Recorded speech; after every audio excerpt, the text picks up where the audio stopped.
Czekające już godzinę przed meczem kibice, liczący na to, że zmieszczą się w limicie 1000 osób, które zgodnie z decyzją Wydziału Gier i Dyscypliny Polskiego Związku Hokeja na Lodzie mogły oglądać mecz Aksamu Unii ze Stoczniowcem Gdańsk, pewnie nie spodziewali się, że spotkanie zawodnicy gospodarzy zagrają tak słabo. Był to najsłabszy mecz podopiecznych Władysława Spisiaka.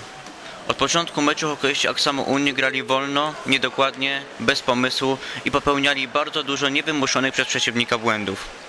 Goście nie zagrali pięknie dla oka, ale mądrze taktycznie i co najważniejsze skutecznie.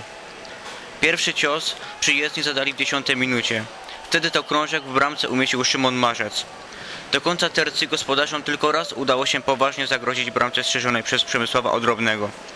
W 10 minucie ładną akcję przeprowadził Lukasz Zika, ale nie zakończył ją skierowaniem gumy do siatki. Goście nie mieli zamiaru tylko bronić jednobramkowego prowadzenia. Raz za czas starali się zaatakować. W 16 minucie Filip Drzewiecki oszukał obronę i bramkarza klubu z Oświęcimia i podwyższył prowadzenie gości na 2-0. Wszyscy, którzy liczyli na to, że w drugiej tercji gra gospodarzy się poprawi, w środę się zawiedli. Tylko raz biało-niebiescy bliscy byli strzelenia gola. W 33 minucie Marek Modrzejewski podał gumę przed bramkę Zisze, ale ten nie zdołał strzelić gola i zmarnował świetną okazję. Goście, widząc, że ich rywal nie jest w dobrej dyspozycji, starali się przypieczętować zwycięstwo kolejną bramką. Jan Steber mógł 2 razy zdobyć gola dla klubu z Gdańska. W 31 minucie trafił krążkiem w słupek, a w 35 jego strzał obronił Krzysztof Zborowski. W 44 minucie Jan Steber był już bezbłędny. Stał on nieobstawiony przy bramce, otrzymał dokładne podanie od Arona Chmielewskiego i nie miał problemów z umieszczeniem krążka w siatce. W tym meczu tylko raz kibice zgromadzeni w hali lodowej mieli powody do radości. W 45 minucie Przemysława Odrobnego pokonał Robert Krajci. Do końca spotkania pozostawało 15 minut. Zawodnicy Aksamu Unii nie poszli jednak za ciosem i nie stwarzali sobie sytuacji bramkowych. Groźniej atakowali goście. W 45 minucie Krzysztof Zborowski znakomicie obronił 2 strzały Arona Chmielewskiego. 6 minut później nieźle tego dnia dysponowany bramkarz Aksamu Unii 4. raz dał się pokonać zawodnikom Stoczniowca. Gdańszczanie przeprowadzili szybką kontrę. Chmielewski podał krążek Dawidowi Majowi, a ten popisał się pewnym strzałem pod poprzeczkę. Aksam Unia przegrała ze Stoczniowcem Gdańsk 1-4. Kibice gospodarzy są na pewno rozczarowani nie tylko stratą punktów i drugiego miejsca przez Aksam Unię w tabeli, ale też postawą jej hokeistów. Poza kilkoma dobrymi interwencjami Krzysztofa Zborowskiego, żaden zawodnik nie zasłużył na pozytywną ocenę w tym meczu. Jak ocenisz ten mecz w ogóle? Dlaczego tak się stało? Nie mam pojęcia, już od, można powiedzieć, 3-4 meczy praktycznie wydzieramy zwycięstwo, a nie wygrywamy tak, jak powinniśmy wygrywać. Ale tak oglądając dzisiejszy mecz, no brakowało takiego jakiegoś lidera zespołu. Czy też to, się tak to wydaje tobie? No tak właśnie jest, no ale wydaje mi się, że kurde, jak się za bardzo chcieliśmy może wygrać ten mecz, no i jak się coś bardzo chce, no to nie zawsze wychodzi to, aby się chciało, no. Ale Stoczniowec nie grał wcale dzisiaj nic szczególnego, no mimo tego udało wam się, udało się im strzelić aż 4 bramki wam i wygrać ten mecz. No może nic szczególnego, ale na pewno lepiej niż my, no. Nic nie mamy na usprawiedliwienie, tylko przeanalizować i starać się, żeby następne mecze wychodziły nam o wiele lepiej. Trzeba jak najszybciej zapomnieć o tym meczu. No a jakieś prognostyki na przyszłość? Dalej tak to będzie wyglądało, czy jednak się poprawi? No teraz jest przerwa. Mam nadzieję, że to nam dobrze zrobi. Trochę treningów, trochę analizy, no i do przodu musimy iść. A czy w jakiś sposób negatywny wpłynęło na was to, że ten mecz z Tychami był przerwany?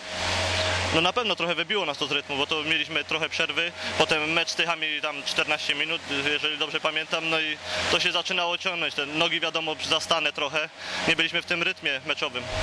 Co ma pan na usprawiedliwienie zespołu, czy na wytłumaczenie tak słabej postawy? Tak určite bol to náš najslabší zápas, aký sme doteraz hrali a to mužstvo od začiatku sme nekorčulovali, robili sme strašné chyby, ale myslím si, že už nám chýbajú síly a sme radi, že ide prestávka. Musíme riadne potrénovať zase a to mužstvo musí zase nabrať nejakých síl a zase sa vrátime tam, jak sme hrávali. Myslím si, že sme odohrali ťažký zápas v Sosnovci, kde sme stratili veľa síl. A ten dneska určite chýbali. Tam tiež sme väčšinou hrali na 2 útoky, aby ten zápas sme vôbec zvládli. Tam nám vyšiel, ale dneska to mužstvo nemalo vôbec síl. Hrali sme veľmi slabo a myslím si, že nemôžem pochváliť nikoho. Czyli nie ma żadnego zawodnika, którego ewentualnie można byłoby pozytywnie. Nie mam, nie. A na przyszłość jakie prognostyki na następne mecze? Tak hovorím, máme prestávku, ideme trénovať dvojfázovo až trojfázovo a jednoducho musíme sa z toho dostať a pripraviť sa na ďalšie zápasy. Tak się mówi trenerze o medalach, o walce, tylko że w playoffach trzeba będzie zagrać 3-4 mecze właśnie na wysokim poziomie w ciągu kilku dni, nie? Także ta forma musi być stabilná. Je to jasné, ale ja si stále myslím, že chýba nám tu jeden hráč a všetko spravím preto, aby ten hráč sem prišiel. Na útočník. Czy brakuje tego, tak? Nie ma przyjścia. Aha. A co dzisiaj było z grą w Osławie, w przewadze właściwie? Dzisiaj gra w przewadze leżała. Tak hneď začiatok sme mali 4 minúty a vystrelili sme raz na bránu, čiže už tam vlastne bolo vidno, že ten zápas asi dneska ťažko vyhráme. Ten prístup bol katastrofálny a jednoducho musíme sa z toho spamätať a určite to nenechám len tak a vyvodím z toho dôsledky. Tutaj rywalom pomógł też bramkarz Przemek Odrobny, który jest najlepszym tutaj golmanem w Polsce. To isté bolo k Dánsku, my sme tam mali obrovské množstvo šancí a tiež tie góly padali veľmi ťažko, no a dneska prakticky bol neprekonateľný, ale aj tak si myslím, že sme hrali aj tak zle, aj keď ten brankár nechytal, zrobili sme strašné chyby v obrane, super nás prečísloval, jednoducho naši obrancovia nestíhali a z toho padli aj te góly. W dzisiejszym meczu na pewno nie byliście faworytem, ale udało się wywieźć 3 punkty do Święcimia. Nie, może powiem otwarcie, że ja liczę na to zwycięstwo. To tylko jest w tabeli, są oni przed nami. My mamy inne problemy w stoczni, po prostu muszę pochwalić całą drużynę. Walczyła. Wczoraj nam się nie uśmiechnęło szczęście.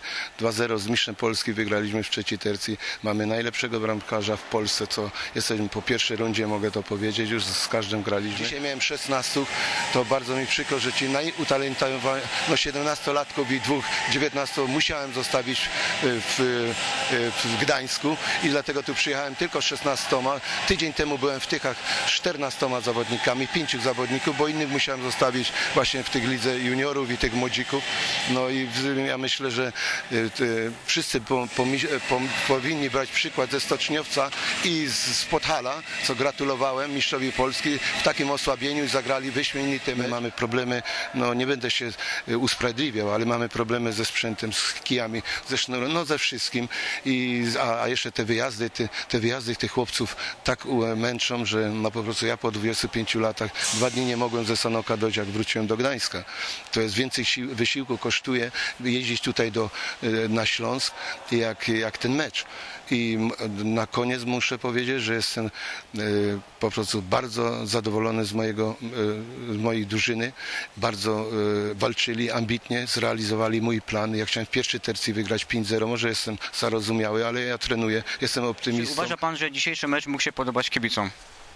Na pewno, wszystko było. Szybkość było, bramki były, akcje były. No na ten poziom, co Polska reprezentuje, reprezentacja i ta liga, co ja jestem tutaj, to ten mecz można było pokazać cały mecz w telewizji. I na pewno by to przyciągnęło więcej kibiców i więcej młodzieży na taki. Trzeba właśnie to.